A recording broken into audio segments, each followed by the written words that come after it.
Principal of accounting সাবজেক্টে নতুন syllabus অনুযায়ী কিভাবে আপনারা A+ প্রিপারেশন নেবেন তার বিস্তারিত গাইডলাইন এবং সাজেশন নিয়ে আজকের আলোচনা। আসসালামু আলাইকুম রহমতুল্লাহ। প্রথমত মানবন্টন নিয়ে আপনাদের সাথে একটু আলোচনা করতে চাই। আপনাদের মোট 12টা কোয়েশ্চেন থাকবে এবং প্রত্যেকটা কোয়েশ্চেনের মার্কস হচ্ছে 10 করে, যেখান থেকে আপনাদের 8টা কোয়েশ্চেন অ্যান্সার করতে হবে। 8×10 = 80 আপনাকে খাতায় লিখে পেতে হবে। এরপরে বাকি 20 মার্ক ইনকোর্সের উপর ডিপেন্ড করে, যেটা কলেজের টিচার আপনাদেরকে দিবে। ইনকোর্স মার্কসটা কিভাবে বণ্টিত হবে, কিভাবে বেশি মার্কস পাবেন তা নিয়ে বিস্তারিত আরেকটা ভিডিও দিব। আজকে আপাতত 80 মার্ক তো আপনাকে খাতায় লিখে পেতে হবে, সুতরাং এটার উপর আপনারা বেশি গুরুত্ব দেন। এখন ওই যে 8টা কোয়েশ্চেন 10 মার্ক করে, এখন এই 10 মার্কের এক একটা কোয়েশ্চেন আবার ক খ গ 3টা মিলাইয়াও 10 থাকতে পারে।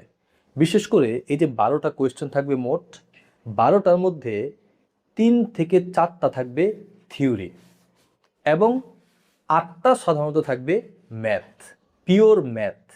যেই 8টাতে 8টা যদি অ্যান্সার করতে পারেন তাহলে কিন্তু আপনি সহজেই 80 পেয়ে যান। তবে আপনাকে অবশ্যই কিছু থিওরির প্রস্তুতি রাখতে হবে। 2-1টা ম্যাথ যদি মিস হয়ে যায় তাহলে ওই যে থিওরিগুলো দিয়ে যেন আপনি 80 মার্ক কভার করতে পারেন, এই ব্যাপারটা খেয়াল রাখতে হবে প্রথমে। এখন এই যে ম্যাথ টপিকগুলা, এইগুলো আপনারা কোন কোন টপিক পড়বেন এবং থিওরি টপিকে কোন কোন টপিক পড়তে হবে তার একটা বিস্তারিত সাজেশন দিব। প্রথমে একটা আশ্চর্য কথা আপনাদেরকে বলি। আপনারা যারা কমার্স ব্যাকগ্রাউন্ডের এসএসসি এইচএসসি কমার্সে ছিলেন তারা জানেন জাবেদা কিভাবে করতে হয়। এই জাবেদার উপর এই বিবিএতে এসে প্রিন্সিপাল অফ অ্যাকাউন্টিংয়ে 50%-এর বেশি মার্কস। আপনাদেরকে আমি একটু বিস্তারিত ব্যাখ্যা করি।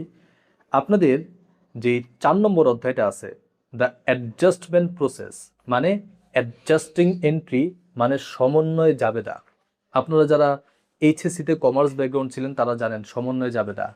ওই সমন্বয় জাবেদাই আবার বিবিএতে আছে এবং এখান থেকে 10 মার্ক থাকে। এই সমন্বয় জাবেদা অধ্যায়ে সমন্বয় জাবেদা থাকবে এবং ক্লোজিং এন্ট্রি মানে সমাপনী জাবেদা থাকবে এবং রিভার্সিং এন্ট্রি মানে বিপরীত দাখিলা থাকবে। সবগুলোই হচ্ছে জাবেদা। তো সুতরাং জাবেদা ছাড়া আপনি কোথায় যাবেন? এই বিবিএতে প্রিন্সিপাল অফ অ্যাকাউন্টিংয়ে কেউ যদি ভালো মার্কস মানে A+ পেতে চায় তাকে জাবেদাতে এক্সপার্ট হতেই হবে। জাবেদাতে কিভাবে আপনারা এক্সপার্ট হবেন এই ব্যাপারটা নিয়ে একটু পরে আলোচনা করছি। আপাতত সিলেবাসটা আপনাদের সামনে বিস্তারিত ব্যাখ্যা করি।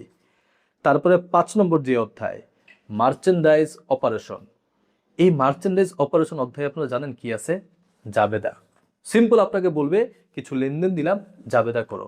আবারও দেখেন 4 নম্বর অধ্যায় পুরোটা জাবেদা, 5 নম্বর অধ্যায়ে জাবেদা। এরপরে 6 নম্বর অধ্যায় accounting system and special journals. Journals মানে জাবেদা, এই 6 নম্বর অধ্যায়েও আপনার জাবেদা। ওই যে নগদ প্রাপ্তি জাবেদা, নগদ প্রদান জাবেদা, ক্রয় জাবেদা, বিক্রয় জাবেদা, এগুলো করে আসছেন না? ওই জিনিসগুলো এই 6 নম্বর অধ্যায়ে আবারও জাবেদা। আপনার জানেন মোট কয়টা অধ্যায় আছে? মোট 8টা অধ্যায় আছে প্রিন্সিপাল অফ অ্যাকাউন্টিংয়ে, যার মধ্যে প্রথম 2টা হচ্ছে থিওরি, বাকি 6টা হচ্ছে কি? ম্যাথ। এই 6টা অধ্যায়ের মধ্যে 4, 5, 6 তিনোটাই কি? জাবেদা। Wait wait wait wait wait 4, 5, 6 বলছি, 3 নম্বর অধ্যায়টা স্কিপ করে গেছিলাম।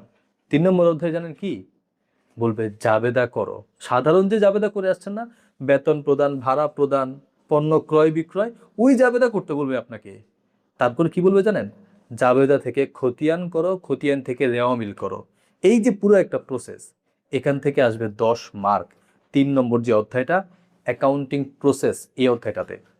এবং অ্যাকাউন্টিং প্রসেস এই অধ্যায়ে আরেকটা টপিক আছে, আপনারা ছোটবেলায় করে আসছেন না 9, 10-এ, তারপরে এইচএসসিতে যারা কমার্স ব্যাকগ্রাউন্ডে ছিলেন, হিসাব সমীকরণের উপর লেনদেনের প্রভাব, একটা টেবিউলার ছক আপনারা করেছেন। ওইটা অবশ্যই পরীক্ষায় আসবে এবং সেটা 3 নম্বর অধ্যায়ে, এবং ওইটা করতেও আপনার লাগবে জাবেদা। দেখেন আপনার 6টা ম্যাথ চ্যাপ্টার, তার মধ্যে 4টা চ্যাপ্টারই ডিপেন্ড করে জাবেদার উপর। আপনি জাবেদা ছাড়া প্রিন্সিপাল অফ অ্যাকাউন্টিংয়ে কীভাবে A+ পাবেন আমাকে বলেন তো? এখন প্রথমেই আপনাদের যে জিনিসটা করতে হবে, প্রিন্সিপাল অফ অ্যাকাউন্টিংয়ে A+ পাওয়ার জন্য জাবেদায় যে যত এক্সপার্ট, সে প্রিন্সিপাল অফ অ্যাকাউন্টিংয়ে A+ পাওয়ার সম্ভাবনা তত বেশি। এই জন্য আপনাদের জাবেদা নিয়ে বিশেষ কিছু ক্লাস আমি দিব। আপনারা কমেন্টে গেলে বা ডেসক্রিপশনে গেলে ওই যে বিশেষ কিছু ক্লাস জাবেদার জন্য, কারণ জাবেদায় তো আগে স্ট্রং হতে হবে, তারপরে না হয় আপনি স্পেশাল জার্নাল করবেন, তারপরে না হয় আপনি মার্চেন্ডাইজ ইনভেন্টরি এই অধ্যায়ের জাবেদা করবেন, তারপরে না হয় আপনি অ্যাডজাস্টিং এন্ট্রি মানে সমন্বয় জাবেদা করবেন, তারপরে না হয় আপনি হিসাব সমীকরণের উপর লেনদেনের প্রভাব ওইগুলো করবেন। আগে আপনাকে নর্মাল যে জাবেদা, কারণ নর্মাল জাবেদার উপর প্রত্যেকটা অধ্যায়ের টপিক ডিপেন্ড করতেছে। জাবেদাতে এক্সপার্ট কিং হয়ে যাবেন, একটা রাজা হয়ে যাবেন আপনি জাবেদার উপর, তার উপর বিশেষ ক্লাস আপনাদেরকে আমি ব্যবস্থা করে দিচ্ছি। এরপরে 7 নম্বর যে অধ্যায় সেটা হচ্ছে ফিনান্সিয়াল স্টেটমেন্ট। যারা কমার্স ব্যাকগ্রাউন্ড তারা জানে আর্থিক বিবরণী। এই আর্থিক বিবরণী অবশ্যই আপনাদের শিখতে হবে। First year, second year, third year, fourth year, masters, এমনকি চাকরি করতে গিয়েও এই আর্থিক বিবরণী আপনাদের পিছু ছাড়বে না। আর্থিক বিবরণী আপনাকে করতেই হবে। এরপরে সর্বশেষ 8 নম্বর যে চ্যাপ্টারটা আপনাদের ফিনান্সিয়াল স্টেটমেন্ট অ্যানালাইসিস। এই ফিনান্সিয়াল স্টেটমেন্ট অ্যানালাইসিস মনে আছে আপনারা যারা এইচএসসিতে কমার্সে ছিলেন, অনুপাত বিশ্লেষণ করে আসছেন।